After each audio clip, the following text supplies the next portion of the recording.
रावण की भगवान श्री राम से शत्रुता एक जन्म की नहीं है, एक पीढ़ी की नहीं, अनेक पीढ़ियों की। प्रभु श्री राम किस वंश में प्रकट हुए?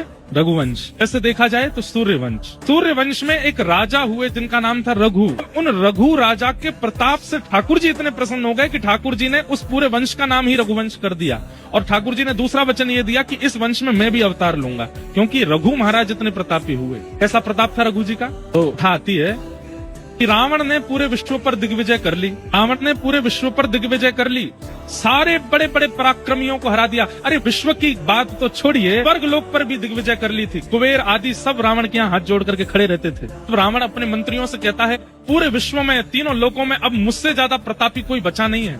अभी एक मंत्री बोलते हैं, बोले महाराज एक व्यक्ति है। बोले कौन?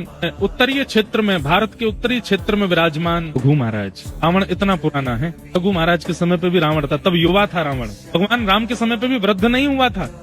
हमारे नाना जी कभी कभी राम कथा सुनाते, हमको तो बताते थे रावण कोई वयोवृद्ध नहीं था, राम जी से आयु में बड़ा दिखता था ऐसा नहीं।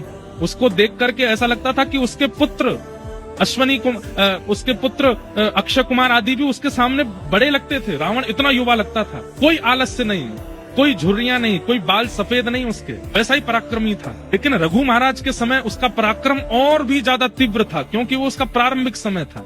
तो किसी मंत्री ने कहा कि महाराज अभी उत्तर भारत में रघु महाराज हैं, सरजू जी के तट पर विराजमान हैं, अगर उनको आपने हरा दिया तो आपकी जय जय हो जाएगी सब जगह। रावण का एक काम था, वो किसी भी पराक्रमी व्यक्ति के पराक्रम के सोर्स को देखता था कि कोई भी व्यक्ति बलवान किस कारण से है। तो रघु महाराज के पराक्रम का कारण था उनकी पतिव्रता पत्नी। रघु महाराज की पत्नी ऐसी पतिव्रता नारी थी कि रघु महाराज के अलावा किसी भी पुरुष को उन्होंने दर्शन किया, या तो भाई रूप में देखा, या पुत्र रूप में देखा, या पति रूप या पिता रूप में देखा। पति रूप में तो केवल वो रघु का ही दर्शन करते थे। और भी कई जो पतिव्रता नारी के नियम होते सबका पालन वो करती थी। तो रावण ने मन में विचार किया कि मुझे उत्तर भारत जाना चाहिए और रघु महाराज को हराने का प्रयास करना चाहिए।